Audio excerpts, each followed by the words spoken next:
What's up mga idol? Welcome back sa Mike Utol Vlog. Ay nangutan na to. Kung sa'yo angay buhaton kung first time siya sa firing range.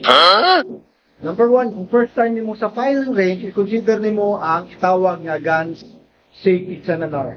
Ang gun safety seminar, usa na siya kang procedure para may pahibaw sa imuha Pagkupot sa armas nga luwas, umangin safety, og maging responsable. ay kining firing, usa ni siya kadelikado nga butang na kinahanglan siya o guidance sa ato ang mga range safety officer aron mangin luwas o ma-enjoy na to ang firing.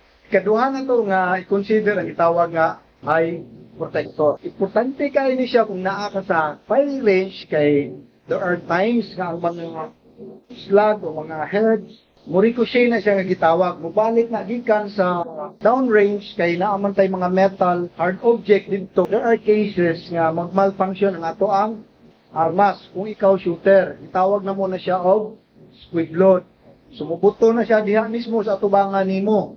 No, so kung wala kay eye protector, might be madamage ang ato ang mata. Kung madamage na imong mata, nakakakita niya.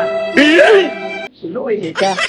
Ikatulon tawag nga air protector. Importante kay na siya sa firing range since exposed sa gitawag nga loud noise.